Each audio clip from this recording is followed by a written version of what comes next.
मान लो कर्जा बहुत ज़्यादा मात्रा में हो गया हो, बहुत टेंशन की ज़िंदगी अगर चल रही हो, बहुत चिंता ग्रसित कर रखी हो और ऐसा लग रहा है कि पैसे की आवक कहीं से नहीं है और टेंशन बढ़ता जा रहा है, तो 9 दिन पूरे होने के बाद जब 10वीं तिथि आए, 10वीं नवरात्रि पूर्ण होने के बाद में जो 10वीं तिथि आए, शमी के पत्ते 5 दुर्वा, 5 बेलपत्र, भगवान शंकर के मंदिर में 1 शमी का पत्ता, 1 दुर्वा, 1 बेलपत्र भगवान शंकर से अपनी कामना करके अपना गोत्र बोलकर शंकर भगवान के शिवलिंग पर समर्पित करें।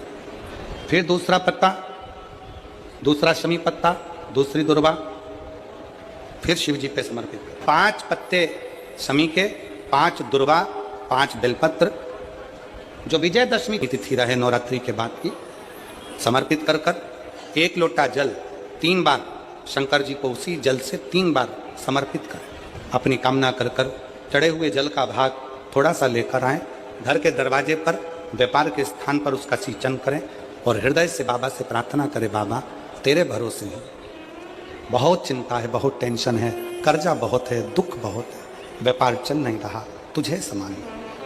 हमारा विश्वास करता है 3 महीने के अंदर जहां भी कथा होगी वहां आपका खुद का पत्र आकर आप लिखकर भेजोगे कि मेरे बाबा। पंचदशमी पंच शनि पूजन की महत्वता होती है। क्यों कहा जाता है कि अगर कोई आपको ज्यादा परेशान कर रहा है, बहुत टेंशन दे रहा है, बहुत ज्यादा अगर वो इतना हताश हो गए कि आपने सोच लिया अब तो मर जाऊं तो अच्छा है, इसका नाम लिख जाऊं, ये सब चीज करने से अच्छा है 5 दशमी, दशमी जानते हो, 5 दशमी, कोई सी भी 5 दशमी आप चुन लीजिए, परंतु वो दशमी अमावस्या के पहले वाली नहीं होना चाहिए, वो पूर्णिमा के पहले वाली दशमी। 5 कोई सी भी दशमी पर शमी के वृक्ष के नीचे जाइए, घी का दीपक लगाइए, शुद्ध जल तांबे के पात्र में लेकर जाकर अर्पित करिए, पहले दीप जलाना, उसके बाद शमी के पौधे में जल डालना और पौधे उस वृक्ष के नीचे बैठकर जल चढ़ाकर वहीं पर 1 चावल का दाना समर्पित कर कर बाबा से प्रार्थना करना कि बाबा मुझे बहुत कष्ट है, ये मेरा एक तकलीफ मुझे दे रहा है, बस आप मेरी तकलीफ को दूर करना, शिव की ऐसी कृपा होगी। 5 शमी पूजन, जब विजय दशमी के भाव से दशमी आपके यहाँ पर भी पूजन होती, विजयदशमी पे हमारे यहाँ शमी के पत्र की बड़ी पूजन का महत्व है। 5 दशमी 5 शमी पूजन कर ली जाती है तो जो भी आपका द्रोही होता है वो आपसे दूर हो जाता है या आपसे स्नेह कर कर आपके करीब आ जाता है। ये शमी पूजन वृक्ष योनि के अंतिम योनि का पूजन। सारे वृक्षों पर पत्थर पड़ जाते हैं पर शमी के पौधे पर पत्थर किस लिए हम मारेंगे? कौन मारेगा? उसमें तो कांटे लगे रहते हैं, कौन मारेगा उसको? क्या कांटा झड़ाएगा पत्थर मार कर? नहीं। हम तो यहां तक कहेंगे कि शमी की आराधना साधना आपके द्रोहियों को, दुश्मनों को भी दूर कर देती। और मेरी जीजियों, मेरे जीजाओं, मेरी बेटियों, बेटाओं, मेरी माताओं, मेरे बुजुर्ग माता पिता स्मरण करें, जब जब यदि आपका हृदय दुखे, मन दुखे तो एक शमी की पत्ती को शंकर के शिवलिंग पर जरूर चढ़ाएं, सारे दुख अपने आप समाप्त होना प्रारंभ। शमी का तो कोई कहे क्या वृक्षों में, पौधों में, पत्तियों में भी क्या, ये वृक्षों के अंदर भी क्या जीव होता है? क्या इसमें भी प्राण होते हैं?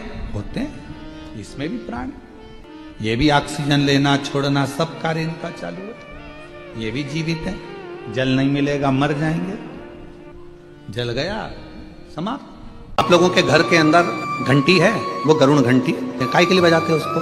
भगवान की आरती में बजाया जाता है, भोग लगे तब बजाया जाता है, भगवान को जगाना हो तब बजाया जाता है। किसके लिए बजाते हैं? भगवान के लिए। तो भगवान के लिए बजाते हो कि भगवान तुम भोजन करो, भगवान तुम जागो, भगवान तुम ये करो, भगवान तुम वो करो? नहीं। शिव महापुराण की कथा कहती है घंटी का नाद इसलिए करा जाता है कि अपनी बुद्धि को, अपने चित्त को केंद्रित करो भगवान के चरणों की ओर, और जितने घर में सदस्य हैं घंटी की आवाज को सुनकर अपने विवेक को यह केंद्रित कर लें कि मेरे घर में मेरा लड्डू गोपाल, मेरे घर में मेरा ठाकुर, मेरे घर में मेरा राम, मेरे घर में मेरा दत्त, मेरे घर में मेरा हरि विठल, मेरे घर में मेरा विश्वनाथ, मेरे घर में मेरा सोमनाथ बैठा हुआ। अपनी बुद्धि को केंद्रित करना, अर्थात गणेश जी के हाथ में जो कुंदुक होता है, उस कुंदुक, जो गणेश जी के हाथ में कुंदुक होता है, 7 दुर्बा, कितनी दुर्बा लेना है? दूबा बोलते हो, दुर्बा बोलते हो, पंजाब में क्या बोलते हैं? दुर्बा ही बोलते हैं ना। तो 7 दुर्बा, उसके पीछे के हिस्से में लाल चंदन लगाना और गणेश जी को कुंदकेश्वर महादेव के नाम से समर्पित करना। जब दुर्बा चढ़े, उस पहले तो आप कुंदकेश्वर महादेव का नाम ले लेना। जब दुर्बा गणेश जी के पास में चढ़े, तब चंद्र गणेश का स्मरण कर लेना और अपने दिल की बात बाबा से प्रार्थना कर कर उस दुर्बा को चढ़ाओ। एक दुर्बा उसमें से मांग कर लेकर आओ। जिस दुर्बा को जब मांग कर लेकर आओ, तो वह जो व्यक्ति नशे में धुत रहता है या गलत काम में धुत रहता है, उसको वो दुर्बा सुबह खाली पेट एक दुर्बा उसको खाने को दो। नहीं खाए तो उसको कोई भोजन आदि के साथ में उसको दो। उसका नशा धीरे धीरे धीरे धीरे वो छोड़ देगा और श्रेष्ठ बन जाएगा। श्रेष्ठ कुंदकेश्वर महादेव या कुंदुक का प्रहार, कुंदुक 2-3 जगह पर काम करता है। कुंदुक का अगर आपने कभी स्मरण करा हो कुंदुक का, तो कभी, वैसे तो मेरे को लगता है कि आप लोगों ने गणेश जी के हाथ में कुंदुक देखा होगा। एक शस्त्र होता है जो एस जैसा बना होता है, जो गणेश जी के हाथ में पकड़े होते हैं, दर्शन किया है, तो वो कुंदुक कहलाता है। जो बहुत चिड़चिड़ा हो जाए, बहुत अपशब्द कहना, बहुत ताने देना, बहुत गाली देना, बहुत आड़ा टेढ़ा कहना, जरा जरा सी बात में बिखर जाना, क्रोध आ जाना।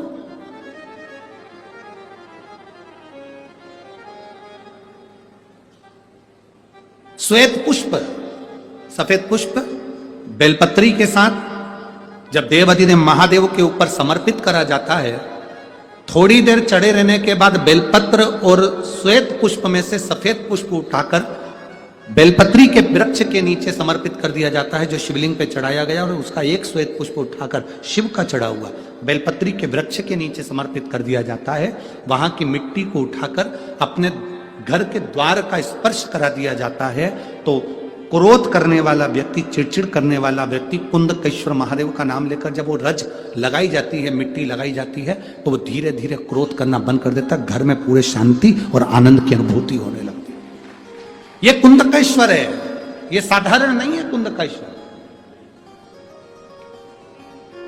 माता पार्वती ने कुंदुक उठाकर प्रहार करा, और जैसे ही माता पार्वती ने कुंदुक उठाकर प्रहार करा, प्रहार करते से विदल उत्पल के ऊपर प्रहार करते से विदल उत्पल के प्राण चले जाते हैं, और वो कुंदुक भगवान शंकर के चरणों में जाकर गिर जाता है। जब शिवजी के चरणों में कुंदुक जाकर गिरा, तब शंकर भगवान के चरणों में माता पार्वती जी ने जाकर देखा तो उनके चरणों में चोट लगी हुई थी, क्षमा मांगी, चरणों में गिर गई मां। और शिव जी ने कहा, पार्वती तुम दुख ना मनाओ, तुम्हारे कुंदुक का मेरे चरणों में गिरना, मेरा नाम आज से कुंदकेश्वर होगा। पार्वती, मेरे चरणों में कुंदुक का प्रहार हुआ और मेरा नाम कुंदकेश्वर हुआ। आज के बाद मृत्यु लोक में रहने वाला व्यक्ति, उसके शरीर में अगर कोई रोग, कोई दुख व्यापेगा और वो मेरे कुंदकेश्वर की कथा को पूरी सुन लेगा या कुंदकेश्वर के नाम का उच्चारण कर लेगा, तो उसके दुख का, उसके शरीर के रोग का मैं निवारण कर दूंगा। वो कुंदकेश्वर महादेव है। बोल कुंदकेश्वर महादेव की। वो कुंदकेश्वर महादेव, कुंदुक का नाम रखा। हम शंकर जी को जल कहां बैठ के चढ़ाते हैं? बोलो बोलो, जन्म के बोलो जरा। वैसे तो जो शिवलिंग होता है, उस शिवलिंग के आसपास कहीं पर भी बैठ जाओ जहां से जल बहता है, बस उस स्थान को छोड़कर। पर विशेष जल चढ़ाने का स्थान कहां से बताया गया? उत्तर की ओर मुख करकर। हमें दक्षिण में बैठना है, उत्तर में मुख करना। उत्तर की ओर भगवान शंकर की जलाधारी, जलाधारी से मतलब है जो शिव जी का चढ़ा हुआ पानी जो बहता है वो उत्तर की ओर जाता है। तो हम कहां बैठते हैं? बोलो बोलो जम के, दक्षिण की ओर। मान लो शिव जी का पानी इधर जा रहा है तो तुम्हें इधर बैठना है, शिव जी का पानी इधर जा रहा है तो तुम्हें इधर बैठना है। वैसे तो शंकर के शिवलिंग के आसपास कहीं पर भी बैठकर पूजन कर सकते हो, पर विशेष कोई कामना होती है, विशेष कोई मनोकामना है, और आपका दुख जब कटता नहीं है, आप हार जाते हो, तब उस समय पर दक्षिण में बैठकर जहां उत्तर की ओर मुख कर कर भगवान देवादिदेव महादेव को जल समर्पित किया जाता है। उत्तर दिशा में ऐसा क्या है कि शंकर जी का जल उत्तर की ओर जाता है? ये उत्तर और दक्षिण, ये दो दिशा तो हमारे यहाँ बड़ी विचित्र मानी जाती है। हमारे यहाँ सबसे अच्छी दिशा, कोई मकान भी लेता है तो कहता है पूरा पश्चिम का मकान होना चाहिए। कोई मकान ले, पूर्व का मकान हो, पश्चिम का मकान हो। कोई दुकान ले तो कहते हैं पूरा पश्चिम का मकान दुकान हो। पर मेरा वो घरदानी तो उत्तर दक्षिण का आनंद लेता, उत्तर दक्षिण। ऐसा दक्षिण दिशा में ऐसा क्या है कि शंकर जी का चढ़ा हुआ जल दक्षिण में ही जाता है? यहां तक शिव महापुराण की कथा कहती है, मान लो आपके घर में छोटा सा शिवलिंग है, आपके घर में छोटा सा शिवलिंग है, उस शिवलिंग को आपने थाली में रख लिया। थाली में रखने के बाद में गूंज रहा है आवाज, थाली में रखने के बाद उस थाली में शिवलिंग को रख लिया, आपने उसको स्नान कराया। थाली में भी अगर शिवलिंग रख रहे हो तो उस शिवलिंग का जो दिशा है वो उत्तर की होना चाहिए। भले आप मंदिर में पूरा पश्चिम में बैठे हो, आपके घर का मंदिर तो पूरा पश्चिम में ही होगा, आपके घर का मंदिर कहाँ होगा? पूरा पश्चिम में। पर शिवलिंग की दिशा कहाँ रखना है, उसकी जलाधारी की दिशा कहाँ रखना है? जम के बोलो जरा, उत्तर। आप मंदिर में पूरा पश्चिम में बैठो, आपके घर के मंदिर में आप पूरा पश्चिम में बैठ के पूजन करो, क्योंकि आपका मंदिर पूरा पश्चिम ही होगा। ऐसा कोई घर नहीं जिसके घर के अंदर मंदिर पूरा पश्चिम में नहीं है। आप पूरा पश्चिम में बैठो, पर शिवलिंग को थाली में भी रखो तो उसकी जलाधारी उत्तर की होना चाहिए। आपने अगर स्नान कराया है, शंकर भगवान के शिवलिंग का जल जो आप लेकर जा रहे हो विसर्जन करने के लिए, शिवलिंग का चढ़ा हुआ पानी जो भगवान को हम घर में स्नान कराते हैं, भगवान को घर में नहलाते हैं, स्नान का जो जल होता है उसको हम ले जाकर जब वृक्ष में डालते हैं, उस समय पर शंकर का घर में चढ़ा हुआ जल जब हम ले जाकर उसको डालते हैं वृक्ष में, अगर आपका ध्यान उत्तर की ओर है, आपका मुख उत्तर की ओर है, भले आप जल डाल रहे हैं पर मुख यदि आपका उत्तर की ओर है तो आपकी मनोकामना पूर्ण होती ही है, ये निश्चित है। शिव जी का चढ़ा हुआ जल भले हमने अपने घर में स्नान कराया, भले हमने अपने घर में नहलाया, शिवलिंग को अपने घर में स्नान कराया, पर उसका जो जल नहलाने के बाद सब भगवान जब नहा लिए, अपने शिव जी को नहला लिया, वो जल रखा है, पूजन अर्चना सब हो गई, बाद में आप पूजन पे से उठे, उस जल को लेकर गए, आपने जो विसर्जन किया उस जल को आपने पेड़ पौधे में डाला, वो जल उत्तर, भले आपका वृक्ष कहीं पर भी हो पर आपका मुख उत्तर का है, और आप उस जल को, शंकर के चढ़े हुए जल को आप पेड़ पौधे में डाल रहे हैं, मतलब आपकी राहें खुल जाएगी और मंजिल तक आप पहुंचोगे जरूर, ये निश्चित, ये निश्चित था। किस किस के घर में शिवलिंग है?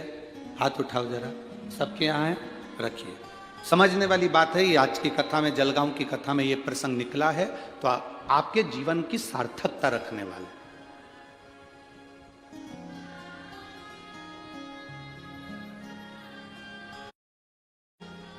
केवल एक दिशा की मूलता रखकर भी हम सुख पा सकते हैं, दिशा की मूलता। एक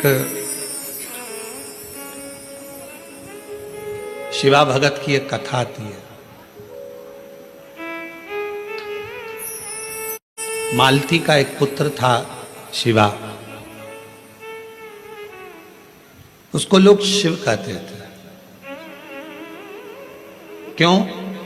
क्योंकि मालती के घर में कमाने वाला कोई नहीं था, ससुर के प्राण छूट गए थे, पति शरीर से विकलांग था, और मालती मेहनत करती, परिश्रम करती, घर में एक बेटे का जन्म हुआ जिसका नाम शिव के ऊपर शिवा रखा।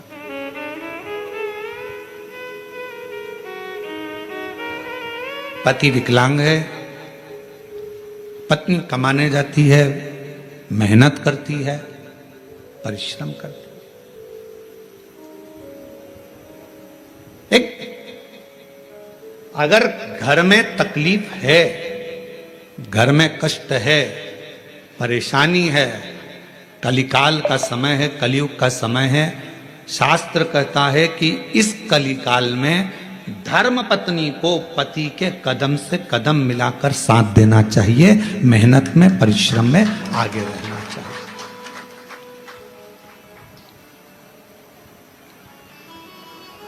वो समय गया जिस समय पर नारी केवल चौके का काम करती थी और लोग गाली देते थे, अपशब्द कहते थे, ताना देते थे, वो घर में रह लेती थी। आज का समय एक बेटी अपनी सेना को लेकर जाती है और पूरे पाकिस्तान को हिला कर आ जाती है। आज का वो युग है, आज का वो युग है कि एक बेटी पूरे पाकिस्तान को हिला कर आ जाती है। आज का वो युग है एक बेटी अंतरिक्ष में जाती है और अंतरिक्ष का छोर पाकर वापिस आ जाती है। आज का वो युग है एक बेटी साइंटिस्ट बनकर पूरे साइंटिस्टों को ज्ञान प्रदान करती है। आज का वो युग है, आज की बेटी collector, SP, IG, DIG, commissioner और बड़े बड़े अधिकारी और मंत्री के पद पर बैठती है। आज का वो युग है, वो गया समय, एक कलिकाल का समय, कलयुग का समय। और ये किसने दिया? कोई तुमसे पूछे कि एक स्त्री को आगे करने का अधिकार किसने दिया, तो तुम कह देना भगवान शंकर ने दिया।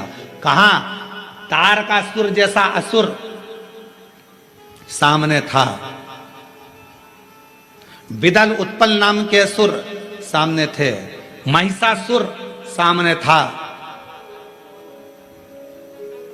और उस महिषासुर को मारने के लिए संपूर्ण जगत के देवता, 33 कोटि देवता सामने खड़े हुए थे, पर महिषासुर नहीं मरा। आखिरी में विदल उत्पल को मारने के लिए भी मां जगत जननी जगदम्बा को आगे करा गया और महिषासुर को मारने के लिए भी जगदम्बा को आगे करा गया। शंकर भगवान ने कितना सुंदर शब्द किया। पार्वती जी कहती हैं मैं आगे बढ़ूं, शंकर जी कहते हैं एक स्त्री पुरुष से ज्यादा बल रखती है, क्यों चिंता करती हो? एक लाइन आती है, तेरे भक्त जनों पर माता बीड़ पड़ी है भारी, दानव दल पर टूट पड़ो मार करके सिंह सवारी, सो सिंहों से बलशाली अष्टभुजाओं वाली,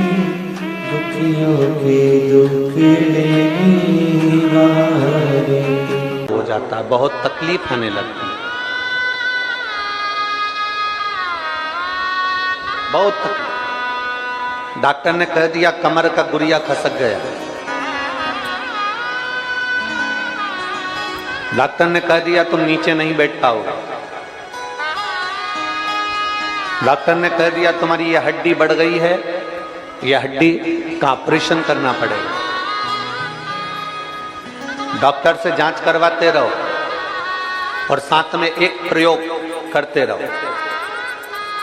जैसे ये जलाधारी है, ये शिवलिंग है, यहां से पानी नीचे बहता है, थोड़ा समझिएगा। ये जलाधारी है, ये पानी बहने का स्थान जलाधारी का, ये पीठी का, संपूर्ण पीठी का, ये शिवलिंग। डॉक्टर कह दे कि ऑपरेशन की जरूरत पड़ रही है और तुम्हारा गुरिया खसक गया या तुम्हारी हड्डी बढ़ गई या तुम्हारी हड्डी का रोग बढ़ गया, ये शिवलिंग पर आप भगवान देवादिदेव महादेव को जल चढ़ाएं और जल चढ़ाने के बाद जो जल यहाँ बहकर आता है उस स्थान पर अगर जल चढ़ाया भी नहीं है तो जहां से पानी नीचे की ओर गिर रहा है उस स्थान पर गणेश, कार्तिकेय, अशोक सुंदरी वाली जगह से जब जल नीचे की ओर गिरता है, उस स्थान पर अपना हाथ लगाकर बस कुछ देर तक उस हस्त कमल को उस स्थान पर लगाएं और भगवान शंकर का पंचाक्षर मंत्र नमः शिवाय या षडाक्षर मंत्र ओम नमः शिवाय या श्री शिवाय नमस्तुभ्यम भगवान का मंत्र का उच्चारण करें। यदि महामृत्युंजय मंत्र का स्मरण आता हो तो महामृत्युंजय मंत्र का स्मरण करें। हाथ का स्पर्श कर कर मार्कंडे बाबा का स्मरण कर कर और उस हाथ में ही थोड़ा सा जल झेलकर नंदी के पास बैठकर उसका आचमन करें। 20 से 22 दिन तक ये आचमन चालू रहने दो और 20 दिन के बाद फिर जांच करवाओ। धीरे धीरे शरीर की गुड़ियां काम करना प्रारंभ करेगी, हड्डी काम कर